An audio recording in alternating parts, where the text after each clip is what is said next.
কর্ণফুলী নদীর পাড়ে অবস্থিত প্রায় ২৫০ বছর পুরনো এক বাজার।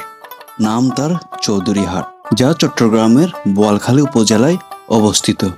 প্রতি সপ্তাহের মঙ্গলবার এবং শুক্রবার এখানে বসে সাপ্তাহিক হাট। আশেপাশের কয়েক গ্রামের মানুষের সাপ্তাহিক মিলন মেলার স্থানও বটে এই চৌধুরীহাট বাজার। প্রত্যেকটি গ্রামের হাট এক একটি প্রজন্মের পর প্রজন্মের ইতিহাস, সংস্কৃতি এবং ঐতিহ্যের আদান প্রদানের অন্যতম মাধ্যম হিসেবেও কাজ করে।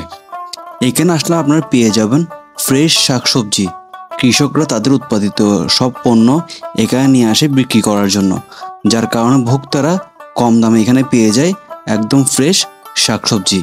আর তাছাড়া আপনারা এই চৌধুরীহাট বাজার আসলে পেয়ে যাবেন বিভিন্ন ধরনের মাছ। তার মধ্যে অন্যতম হচ্ছে কর্ণফুলী নদীর মাছ, সামুদ্রিক মাছ এবং দেশীয় বিভিন্ন প্রজাতির কার্প জাতীয় মাছ। আর মাছের দামও আমার থেকে অনেক কম মনে হয়েছে।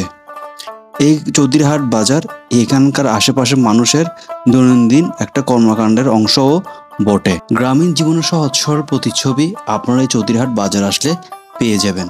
আমি সচরাচর চট্টগ্রাম ভাষায় ভিডিও তৈরি করে থাকি, কিন্তু ইউটিউবে আমার এই ভাষার অনেকে বুঝে না, যার কারণে আমি এই চলিত ভাষায় ভিডিওটি তৈরি করলাম। তো আপনাদের যদি এই ধরনের ভিডিও দেখতে ইচ্ছা হয় তাহলে অবশ্যই কমেন্ট করে জানাবেন। ইনশাল্লাহ আমরা চেষ্টা করব এইভাবে ভিডিও আপনাদের দেওয়ার জন্য। সবাই ভালো থাকবেন। আল্লাহ হাফেজ।